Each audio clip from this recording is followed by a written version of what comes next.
En aquellos días sucedió que, crecido ya Moisés, salió a sus hermanos y los vio en sus duras tareas y observó a un egipcio que golpeaba a uno de los hebreos, sus hermanos. Entonces miró a todas partes y viendo que no parecía nadie, mató al egipcio y lo escondió en la arena. Al día siguiente salió y vio a 2 hebreos que reñían. Entonces dijo al que maltrataba al otro: ¿por qué golpeas a tu prójimo? Y él respondió: ¿quién te ha puesto a ti por príncipe y juez sobre nosotros?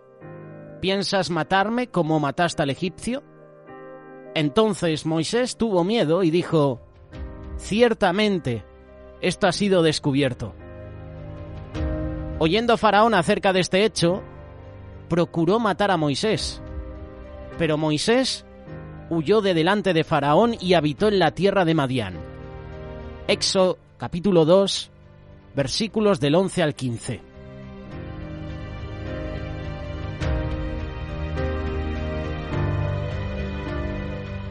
Cuando Dios quiere cambiar la historia, no comienza con una batalla, comienza con un niño, comienza con un bebé. Esa ha sido siempre la manera de Dios a través de la historia. Y es por eso que el libro de Éxodo comienza con el nacimiento de un bebé. Lo mismo pasó con el nacimiento de Isaac, de José, de Samuel, de Juan el Bautista, de Jesús. Dios usa las cosas débiles de este mundo para derrotar a sus enemigos más poderosos. Las lágrimas de un bebé fueron las primeras armas que Dios usó en la batalla contra Egipto. Moisés nació en una época en que el faraón de Egipto había dado la orden de que mataran a todos los bebés varones de los hebreos. Ellos se habían reproducido tanto que los egipcios tenían miedo de que se unieran a sus enemigos y los atacaran. Esto lo estamos viviendo hoy en nuestra sociedad con el tema del aborto. Miles de bebés que son asesinados, miles de niños, por la decisión de una persona. La madre de Moisés lo pudo esconder solo 3 meses, pero cuando ya no pudo seguir escondiéndolo, lo puso en una canasta en el río Nilo. Y gracias a la providencia de Dios, el bebé fue a dar en manos de la hija de Faraón, y ésta lo adoptó como a su hijo. Lo que me llama la atención de este pasaje es que la hija del Faraón contrató nada menos que a la madre de Moisés para que lo amamantara. Y encima le pagó. Moisés creció en las cortes de Faraón. Moisés fue instruido en toda la sabiduría de los egipcios. Hay algunos estudiantes bíblicos, históricos, que dicen que Moisés lo habían preparado para ser el próximo faraón. Fue educado en la mejor universidad del imperio. Lo educaron nada más y nada menos que en el Templo del Sol, es decir, en el Templo de Ra. Dicen que el idioma de los jeroglíficos es uno de los idiomas más difíciles que ha existido. Y sin embargo Moisés lo dominaba. Moisés era el hijo adoptivo del faraón y todos los privilegios, todas las ventajas eran suyas. Se convirtió en un hombre famoso y se ganó el respeto de los egipcios. Según el libro de Hechos capítulo 7, la vida de Moisés se puede dividir en 3 etapas de 40 años cada una. Esto es interesante, ¿verdad? Chuck Swindoll, en uno de sus libros, dice que Moisés pasó sus primeros 40 años en Egipto, mantenido por su madre, educado en las escuelas egipcias. Los siguientes 40 años los pasó en el desierto, mantenido por una vida solitaria, educado por Dios. Sus últimos 40 años los pasó con el pueblo hebreo en el desierto, mantenido por las aflicciones, las frustraciones, los desánimos, las pruebas, educado por la ley. Ley que recibió de las propias manos de Dios. La primera lección la encontramos en estos versículos que hemos leído, Éxodo capítulo 2, versos del 11 al 13. El pasaje nos habla de cuando Moisés vio como sus hermanos estaban siendo esclavizados, golpeados, maltratados, y decide matar a un egipcio. Moisés pensaba que nadie le había visto al matar a este egipcio, pero sí que lo vieron. ¿Quién te nombró a ti gobernante y juez sobre nosotros? Esto es lo que decían 2 hebreos cuando Moisés intentó defenderlos. Moisés termina metiéndose en un lío tremendo. Moisés sabía que él iba a redimir a Israel. También creo que esto lo hace volverse impaciente. Ya estaba en su corazón el proteger al pueblo de Israel. Defendía a un hombre que estaba siendo maltratado por los egipcios. Algo estaban haciendo en su corazón que no podía ver cómo sus hermanos hebreos eran esclavizados. Y en esta condición lanza un golpe prematuro que termina siendo un desastre. Un descalabro de 40 años. Deseoso de hacer grandes cosas para Dios, Moisés fuerza una situación que lo lleva a una tragedia. Se convirtió en un asesino. Y pensaba que estaba haciendo bien, pero los 2 hebreos que estaban hablando entre sí, le decía, ¿tú vas a ser juez? ¿Tú quién eres? ¿Te vas a convertir ahora en un príncipe, en un juez? Miró entonces a uno y a otro lado y al no ver a nadie mató al egipcio y lo escondió en la arena. ¿Cómo mata Moisés al egipcio? ¿Con una espada? ¿A puñetazo limpio? La palabra de Dios no lo dice. Lo que es obvio es que fue idea de Moisés y él mismo la lleva a cabo. Y esta fue una actitud dictada por la carne. La carne nos anima a hacer cosas que luego nos arrepentimos. La carne te puede llevar a hacer muchas cosas que luego puedes lamentar.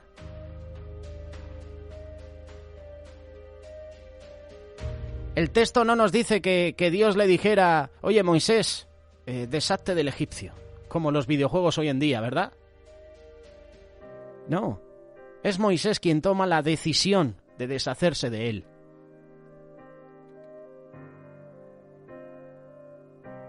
Según algunos, dicen que Moisés fue guiado por el Espíritu Santo.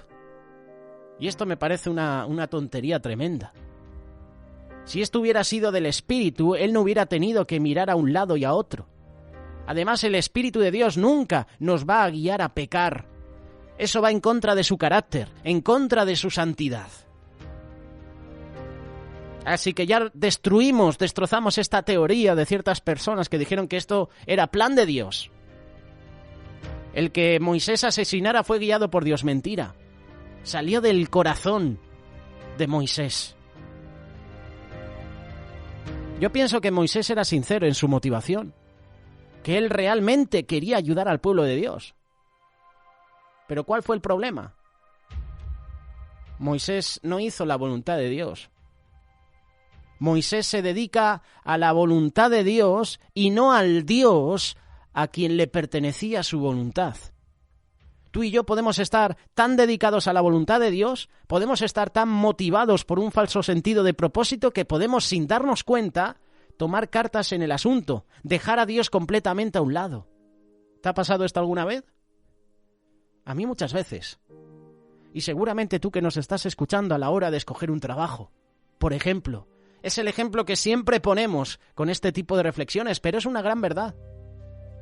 Estás clamando a Dios, Señor, dame un trabajo que por favor permita que pueda acudir a la iglesia, que por favor permita que pueda estar con mi familia. No tengo tiempo para ella. Quiero tener un trabajo que pueda estar con ellos. Y el Señor te está preparando un trabajo y de repente te sale uno que no has consultado a Dios y tú lo aceptas. Estás dejando a Dios de lado. Dejas a Dios completamente a un lado. ¿Necesitaba el egipcio ser castigado? Sí, estaba maltratando a un hebreo. ¿Pero de ahí a matarlo?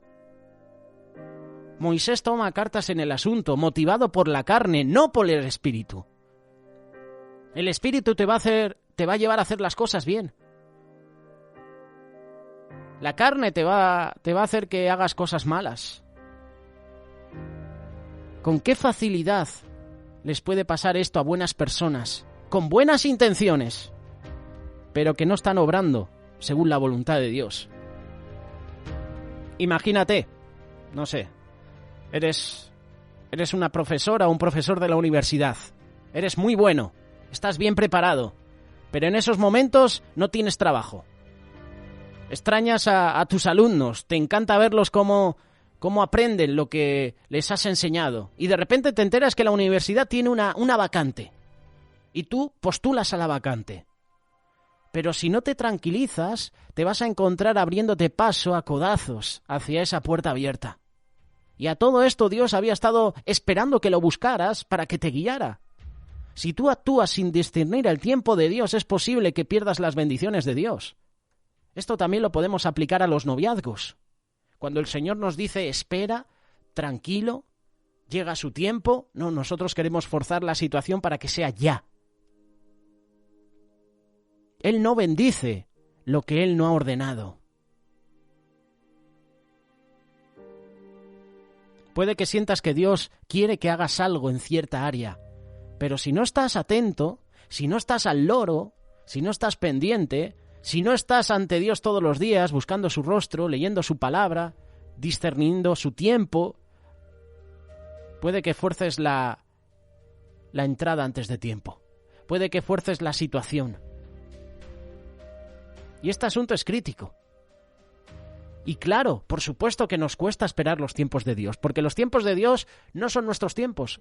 Los caminos de Dios no son nuestros caminos. Los pensamientos nuestros no son los pensamientos de Dios. El libro de Esther, por ejemplo. El tío Mardoqueo le dice a Esther, su sobrina, cuando comprende el papel de ella como reina de Persia. Esther, capítulo 4, verso 14.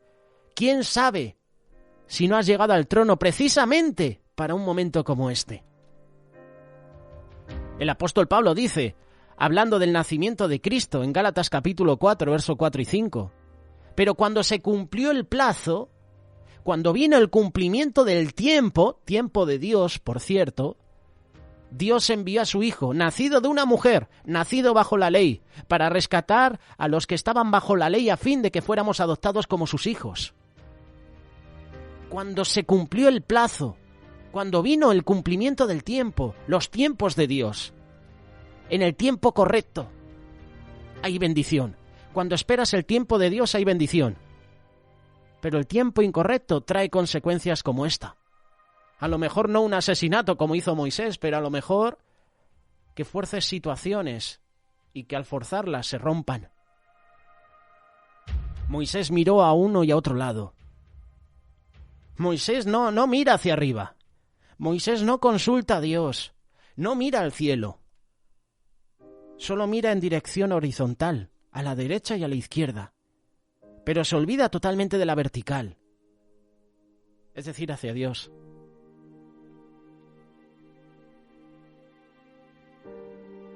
¿Qué hace después de darle rienda suelta a ese enfado, a esa rabia contenida? Asesina y esconde al egipcio en la arena. Siempre hay algo que ocultar. Cuando actúas en la carne, haces cosas que ocultas a las personas. Intentas ocultar a Dios, ¿verdad? La persona que fuma y está a lo mejor en una institución y te dicen que no puedes fumar. Esa persona busca fumar a escondidas, por poner un ejemplo, o beber a escondidas, o mirar pornografía a escondidas. Siempre hay algo que ocultar. Tú cuando actúas en la carne haces cosas a escondidas. Tal vez queremos ocultar nuestra motivación, tapar las mentiras que dijimos o encubrir nuestras... no sé, lo que hemos dicho. Y no nos queda de otra que enterrar al muerto, que nosotros mismos hemos creado. Cuando tenemos una necesidad, a veces no creemos que Dios es lo suficientemente grande y poderoso para ocuparse de nuestra necesidad. Así que decidimos ayudarlo un poquito. Apuramos el proceso. Abraham y Sara son un ejemplo perfecto de esto. El Señor les dice a los dos: oye, yo tengo el hijo de la promesa. Sara, tú vas a dar a luz en un tiempo que yo voy a establecer. en mi tiempo. ¿Y Sara qué hace? Toma cartas en el asunto. Entrega a Agar a Abraham. Al igual que Abraham, Sara no tenía mucha fe en la promesa. Pues si somos ancianos, Dios, ¿cómo Sara va a dar a luz? Señor, ¿cómo voy a dar a luz si tengo un montón de años? Si se me ha pasado ya el tiempo. Abraham y Sara no tenían fe en la promesa que Dios le había hecho. Por su falta de fe vienen una serie de problemas.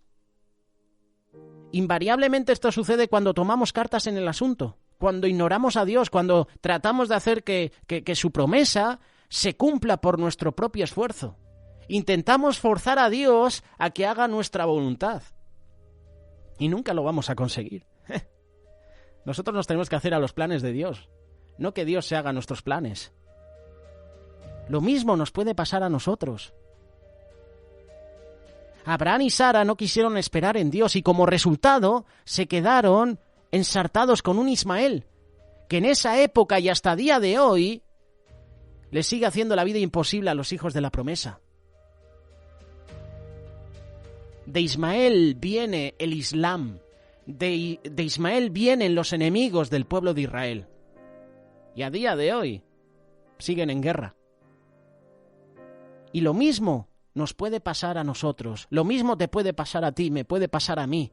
Al no pedirle consejo a Dios, al no buscar con afán su tiempo, nos lanzamos a manejar las cosas por nosotros mismos y poco a poco terminamos con un problemón. Cuando la carne manda, tú no puedes ni siquiera sepultar las consecuencias. Incluso cuando nuestro líder, nuestro pastor nos dice, tranquilo, un tiempo va a venir bien. Desobedecemos también. Desobedecemos a Dios, no esperamos los tiempos de Dios y tampoco esperamos los tiempos que nos marcan nuestros líderes, nuestros pastores, nuestras autoridades. Por eso es que Moisés mira a un lado y a otro. Está actuando en la carne. Tenía que asegurarse de que no hubiera moros en la costa, como decimos aquí en España. Es una expresión muy típica española. Si eres de América Latina, no te asustes, ¿vale? Esta expresión, no hay moros en la costa, es como decir, no hay nadie me está viendo. Es ahí cuando comienza realmente la desgracia. Es ahí cuando comienza el desastre. Y Hechos capítulo 7, verso 24 y 25 añade contexto. Al ver que un egipcio maltrataba a uno de ellos, acudió en su defensa y lo vengó matando al egipcio. Moisés suponía que sus hermanos reconocerían que Dios iba a liberarlos por medio de él, pero ellos no lo comprendieron así. Moisés sabía que él iba a ser el libertador de los hebreos muchos años antes de que recibiera otra vez la comisión ante la zarza ardiente. Moisés nos va a libertar, nos ha defendido. Es el hijo adoptivo de Faraón, es nuestro libertador. Eso es lo que pensaba Moisés. Pensaba que lo único que tenía que hacer era lanzarse y que los hebreos se le unieran, lo aclamaran como su héroe. ¡Viva Moisés! Tú eres nuestro Salvador. Tomemos palacio. Más bien la Biblia dice, pero ellos no lo entendieron, no lo comprendieron. Moisés no lo podía creer. No podía entender lo que estaba pasando. Si Dios quería usarlo poderosamente, entonces ¿por qué nada le estaba saliendo bien? ¿Qué estaba pasando? Versículo 13. Al día siguiente Moisés volvió a salir y ve que 2 hebreos peleaban entre sí. Si tú te detienes a leer la historia, el versículo, tranquilamente, porque muchas veces leemos versículos rápido, ¿te has dado cuenta, no? Y no entendemos el contexto de por qué se menciona eso. No entendemos lo que quiere decir ese versículo. Pero analízalo ahora. Al día siguiente Moisés volvió a salir y ve que 2 hebreos peleaban entre sí. Me pregunto, ¿qué hace Moisés en ese lugar? ¿Para qué regresas a la escena del crimen? Si yo cometo una acción como esta, yo no aparezco por ahí. ¿Qué voy a hacer yo en la escena del crimen? Te estás buscando más problemas, Moisés.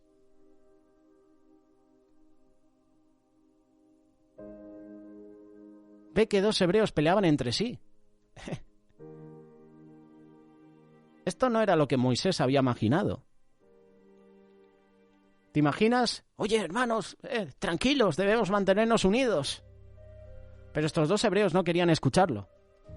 Estos incidentes nos revelan que Moisés era un hombre sincero, compasivo, pero impetuoso. Números capítulo 12, verso 3 dice que Moisés era muy humilde, más humilde que cualquier otro hombre sobre la tierra. Al ver que 2 hebreos peleaban entre sí, le preguntó al culpable: ¿por qué golpeas a tu compañero? Y este le dice: ¿quién te nombró a ti gobernante y juez sobre nosotros? Moisés estaba pagando el precio de ese ímpetu. Las palabras insultantes de ese hombre seguían resonando en su mente. Moisés estaba siendo avergonzado. Seamos sinceros, ¿alguna vez te ha pasado algo parecido? ¿Te ha pasado esto alguna vez?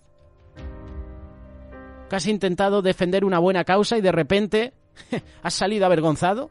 ¿Tú qué pintas aquí? ¿Qué haces aquí? ¿Qué me vas a enseñar a mí? Tú imagínate que Pedro le dice eso a Jesús. Cuando Pedro le dice: en tu nombre echaremos las redes. ¿Tú te imaginas que Pedro le dice: maestro, lo siento, ¿qué me vas a enseñar tú, que llevo toda mi vida de pescador? ¿Me vas a decir encima que eche la red a este lado? ¿Vas a decir que volvamos a navegar otra vez, que zarpemos de nuevo? Si conocemos este mar, lo conocemos de pe a pa. ¿Tú qué me vas a enseñar a mí? Si yo soy un pescador, increíble.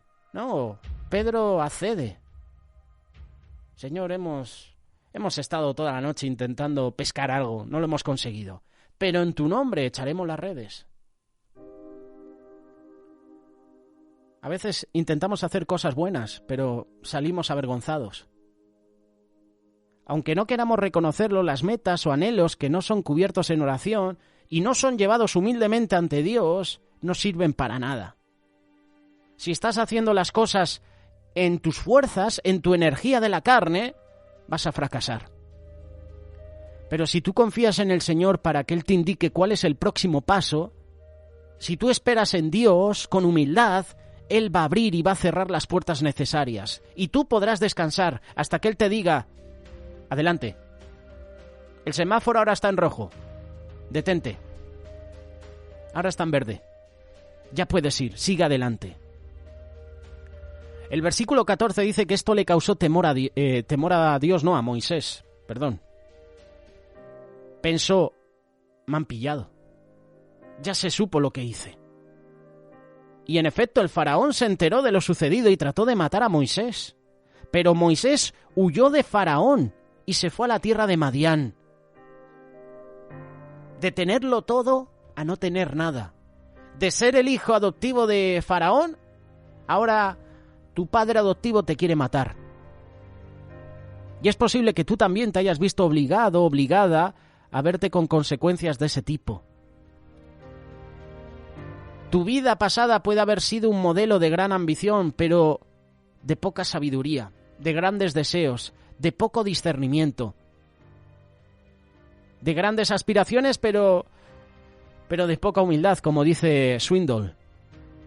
Has tenido que salir huyendo con el rabo entre las piernas, como se suele decir también aquí en España, es un famoso refrán. Una y otra vez has huido avergonzado. Podemos decir que fueron nuestras propias acciones impulsivas las que nos llevaron a una mala situación. ¿Sabes por qué? Porque nos hace falta una buena dosis de sabiduría. ¿Y de dónde viene la sabiduría? De lo alto. De lo alto, obviamente, de Dios. Esa es la sabiduría que tenemos que tener. Esa es la sabiduría que tenemos que anhelar. No la sabiduría humana, diabólica, animal, terrenal.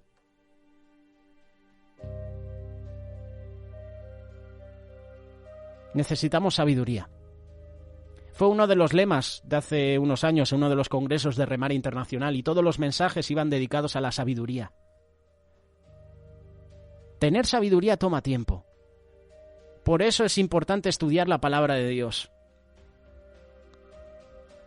Además requiere que también nos demos buenos batacazos, nos caigamos por el camino. Requiere sufrir fracasos, tragarnos una buena dosis de humildad. Es bueno que nos den un toque de atención. Por muy amargo que sea, es bueno que nos den un tirón de orejas, nos digan, oye, tranquilo, oye, te estás equivocando. Así que después de ver cómo Moisés mata al egipcio, huye al desierto. Versículo 15, Moisés se fue a la tierra de Madián y se sentó junto a un pozo.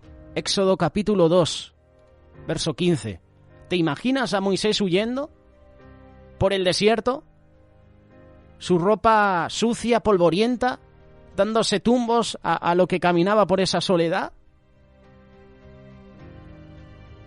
Ahora Moisés se estaba fugando para salvar su vida, su pellejo. La educación de la cual se jactaba tanto ahora no significaba nada. Su conocimiento de los jeroglíficos, de las estatuas, de todos los ídolos que había ahí, de todos los dioses de Egipto, no valían para nada. Sus victorias militares no parecían gran cosa. Y con cada paso que daba probablemente estaría diciendo, tenía que haber hecho las cosas de otra manera. No sirvo para nada. Nosotros sabemos el final de la historia. Dios usaría a Moisés poderosamente, pero en el tiempo de Dios. Pasarían muchos años de fatiga antes de que él pudiera entender la magnitud de esa realidad. El hecho de que no pudiera liberar a los hebreos lo debe de haber devastado, por lo menos en ese momento. Es por eso que Dios lo lleva a Madián y lo hace pastor de ovejas. 40 años, no una semana, no unos meses, 40 años. Él tenía que aprender. Él tenía que aprender que la liberación de los hebreos no vendría de la mano de Moisés, sino de la mano de Dios. Tal vez es donde a lo mejor tú y yo estamos ahora. Moisés vivió hace miles de años, pero la situación que hemos leído y que menciona la palabra de Dios en Éxodo capítulo 2 nos puede estar pasando a nosotros. Has trabajado duro, te has esforzado tanto, pero nada ha funcionado.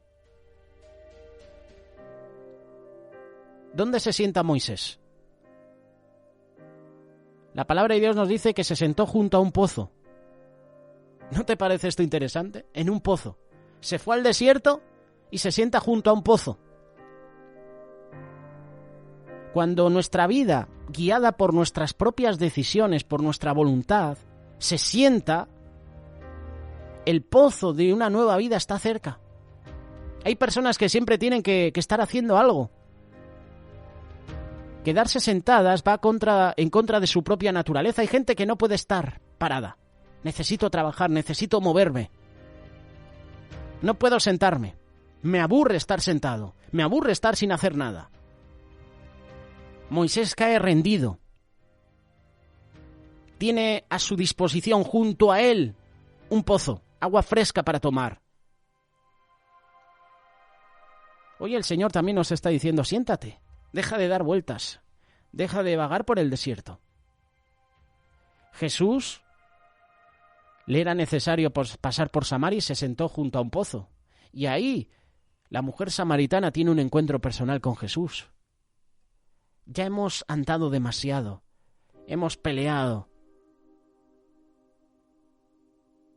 Ahora Dios te está diciendo, siéntate, date tranquilo. Mira, aquí hay un pozo de agua fresca. Dios te ama tanto que te va a dar un vaso de agua fresca para que te sacies, para que sacies tu sed espiritual. Estate tranquilo.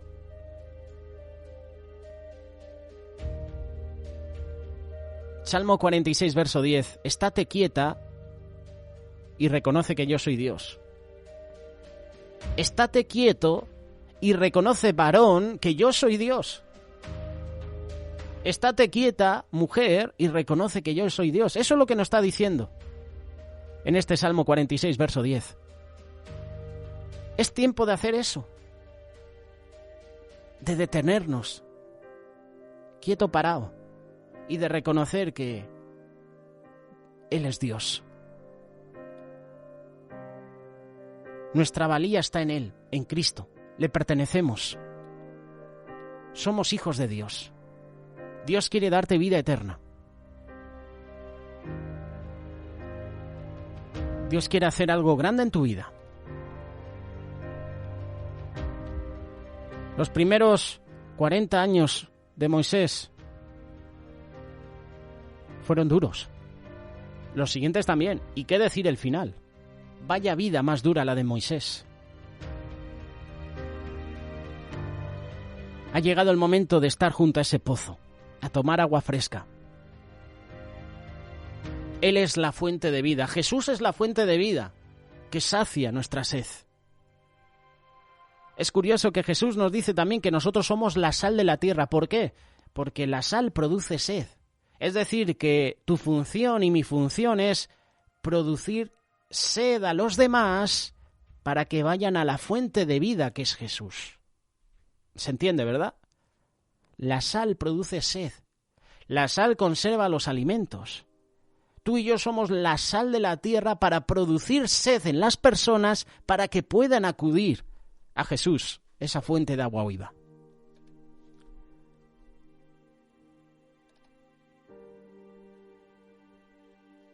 Es junto al pozo donde aprendemos a escuchar a Dios.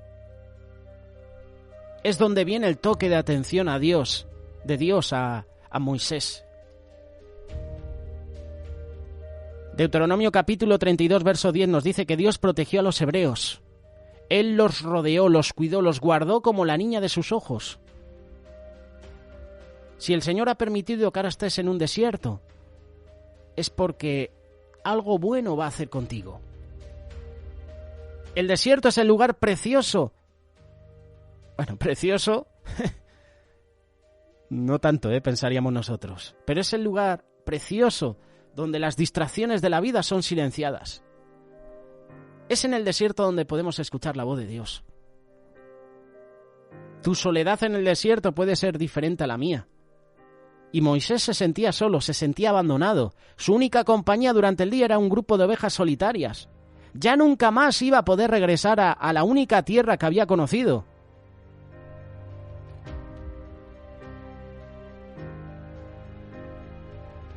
A pesar de lo desolado, a pesar de lo mal que se pasa en el desierto es un desierto. Es en el desierto que Dios creó una nación, la nación de Israel. Les dio los 10 mandamientos, estableció el sacerdocio, les dio los planos para el tabernáculo. Se pueden crear muchas cosas en el desierto. Y Dios llevó a los israelitas al desierto para probarlos, pero ellos no pasaron la prueba y se pasaron 40 años dando vueltas, vagando por el desierto. Puede que hayas sido una persona muy sana durante toda tu vida, pero de repente viene el doctor, hay un análisis y te dicen, oye, hay células cancerosas en tu sangre. Necesitamos hacer más exámenes. La biopsia ha salido positiva. Tienes cáncer. Una información como esta te hace tambalear. Y clamas en tu corazón, Dios mío, ayúdame, ¿dónde estás, Dios? ¿Por qué has permitido esto? Señor, ¿qué hago ahora?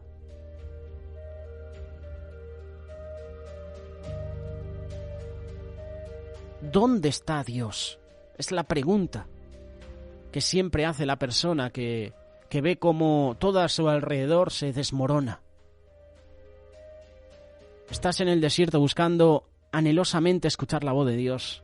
O estás pasando por la angustia de que tu esposo te ha abandonado o que has perdido un ser querido.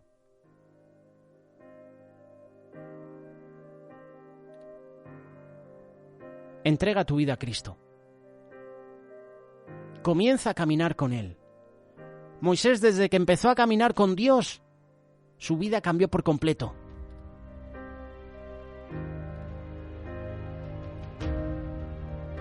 Dios lleva a Moisés al desierto, de palacio al desierto. ¿Por qué nos lleva a Dios a lugares desérticos? Para probarnos. Fue el Espíritu de Dios el que llevó a Jesús al desierto. El desierto nos prueba, nos hace más humildes, para que la verdadera condición de nuestro corazón sea revelada. Es en el desierto donde aprendemos a conocer y a escuchar la voz de Dios. Es en el desierto cuando te puedes quitar todas las máscaras falsas que has tenido puestas por años. Ahí es donde comienzas a ver quién eres realmente. Y eso fue lo que el desierto hizo por Moisés. Eso es lo que el desierto ha hecho por mí. Y a lo mejor ha hecho por ti.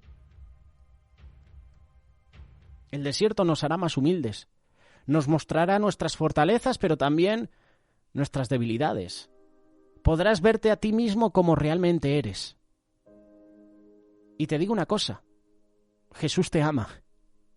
Y si estás en el desierto, si Jesús ha permitido que estés en el desierto, es porque algo bueno va a sacar de todo eso. Hay un propósito para tu vida.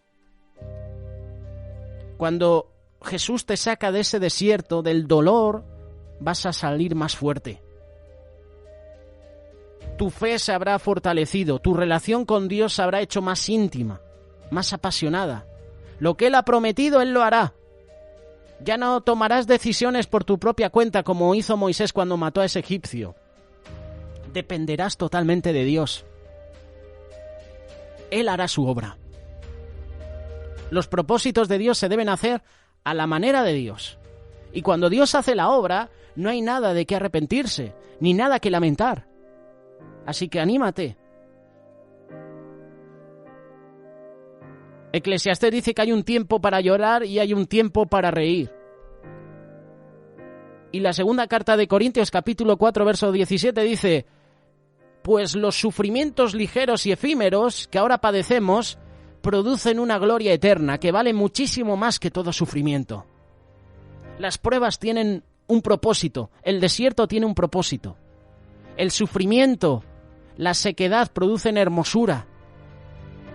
No nos gusta mientras lo estamos viviendo, mientras estamos pasando por esa situación, pero cuando hemos pasado la prueba, esas lágrimas se convierten en alegría. Y como dijo Job, saldrás puro, saldrás pura como el oro. Recuerda que no hay tierra prometida sin desierto. Y quizás tú ahora mismo estés en un desierto. El Señor ha permitido que estés en el desierto, pero Él está contigo. Él siempre está contigo.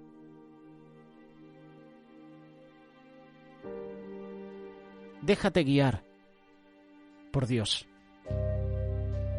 Déjate guiar por Él y tu vida cambiará. ¿Estás en el desierto? Da gloria a Dios. Da gracias a Dios. Porque si Él te lleva al desierto, te vuelvo a repetir, es porque algo grande va a hacer en tu vida. El Espíritu Santo fue el que llevó a Jesús al desierto.